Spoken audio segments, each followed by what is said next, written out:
Tractor ఇసుక ఇప్పుడు ఇసుక అందరికీ ఫ్రీ, ఎవరు కొనుక్కోనక్కర్లేదు.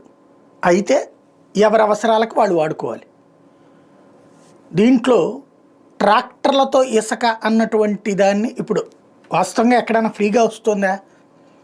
రేటు 5,000 రూపాయలకు అమ్ముకుంటున్నారు ట్రాక్టర్ అయితే. లారీ ఇక 20,000, 30,000, 40,000 ఒక్కొక్క చోట ఒక్కొక్క రేటు ఉంది.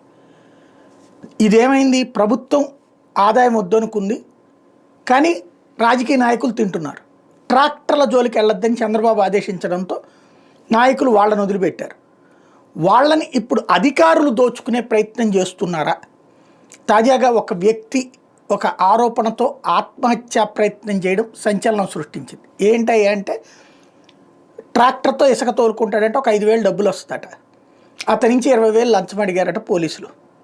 ఇవ్వనందుకు గాను అతని ట్రాక్టర్ని సీజ్ చేశారట. నేను అప్పటికి 10,000 రూపాయలు ఇచ్చాడట, మిగతా అది ఇవ్వలేదు అన్నందుకు ఆత్మహత్య ప్రయత్నం చేసినటువంటి ఉదంతో తన బిడ్డ ఆసుపత్రిలో ఉన్నాడు కాబట్టి అతనికి ట్రీట్మెంట్ కోసం నేను ఇసుక 4 లోడ్లు వేసుకుని అమ్ముకుంటే 4 రూపాయలు వస్తాయి అనుకుంటే, పోనీ ఆ ఇసుకని డంపింగ్ చేసి వచ్చాక ఆ డబ్బులు మీకు వచ్చి కడతాను అన్నా సరే వినలేదు అంటూ ఆత్మహత్య ప్రయత్నం చేసిన సంఘటన సంచలనం సృష్టించింది.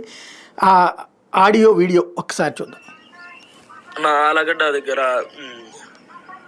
చాలామార్ టోల్గేట్ దగ్గర ఇసుక ట్రాక్టర్ పోతున్నా. ఇసుక ట్రాక్టర్ పోతుంటే రూరల్ ఎస్ఐ గారు ఆపారన్న, అర్ధగంట సేపు నిలబెట్టినారన్న. నా దగ్గర అయితే డబ్బులు అడిగాను, నా దగ్గర డబ్బులు అయితే లేదన్నా. నాకు కొంచెం ఇబ్బంది పడి హాస్పిటల్లో పిల్లోనికి బాగాలేకుంటే లోడ్ ఎత్తుకొని వచ్చాను. ఇసుక లోడ్ 5,000 రూపాయలు వస్తాయన్నాడా. 5,000 రూపాయలు వస్తాయంటే సార్ నేను రిటర్న్ అన్లోడ్కి పోయి ఇచ్చా సార్ అని చెప్పిన. అయినా వినలేదన్నా. వినకోకుండా అన్లోడ్ పాయింట్ దగ్గరికి వచ్చి బండి స్టేషన్ దగ్గరికి తీసుకెళ్లారన్న. స్టేషన్ దగ్గరికి తీసుకెళ్ళి 20,000 రూపాయలు డబ్బులు కట్లు ఇడ్చబెడతారంటే ఆన్ ద స్పాట్లో 10,000 ఫోన్పే కొట్టినా.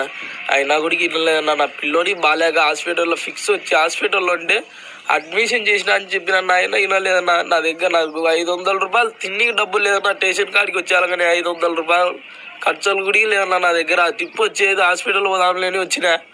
ఆడికి వచ్చి నాకు ఎంత రాత్రి 10 ఎస్ఐ సార్ వినలేదన్నా. కేసు కట్టేది అని 20,000 రూపాయలు డబ్బులు అడిగితే ఇవ్వలేదన్నా.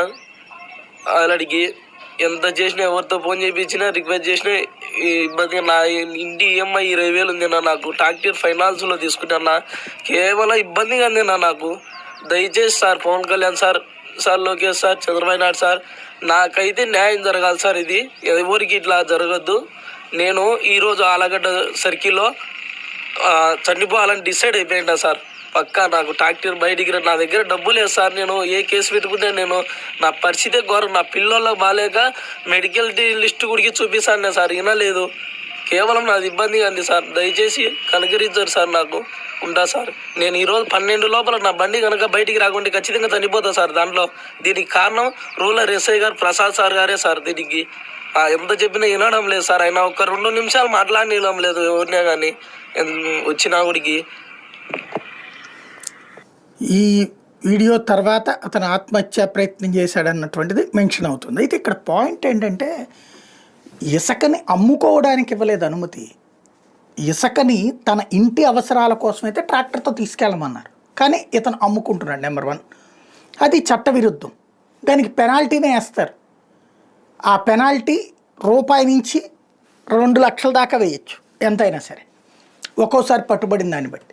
రెండవది, నా దగ్గర 500 రూపాయలు లేవని ఒకసారి చెప్తున్నాడు, 10,000 రూపాయలు డబ్బులు వేసానని ఇంకోసారి చెప్తున్నాడు, ఫోన్పే చేశానని చెప్తున్నాడు, మళ్ళీ ఇంకొక రకం చెప్తున్నాడు. అంటే అతను చెప్తున్నటువంటి స్టేట్మెంట్లో ఒక నిలకడ లేదు.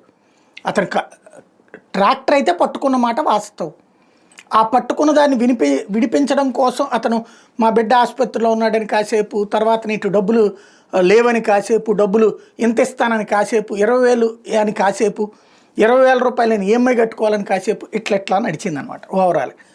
దీంతో పవన్ కళ్యాణ్, లోకేష్ వీళ్ళందరినీ ఇందులోకి తీసుకుని రావడం, దీన్ని ఆటోమేటిక్గా విపక్షాలు వాడుకుంటాయి. కాకపోతే ఇందులో బేసిక్గా ఓ పక్కన 500 లేవు, ఇంకో పక్కన 10,000 రూపాయలు ట్రాన్స్ఫర్ చేశాను.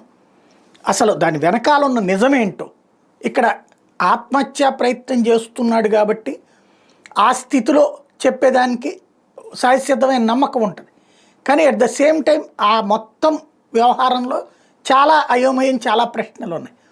సమగ్రమైనటువంటి వివరణ పోలీస్ శాఖ ఇవ్వాల్సినటువంటి అవసరం అయితే ఉంది.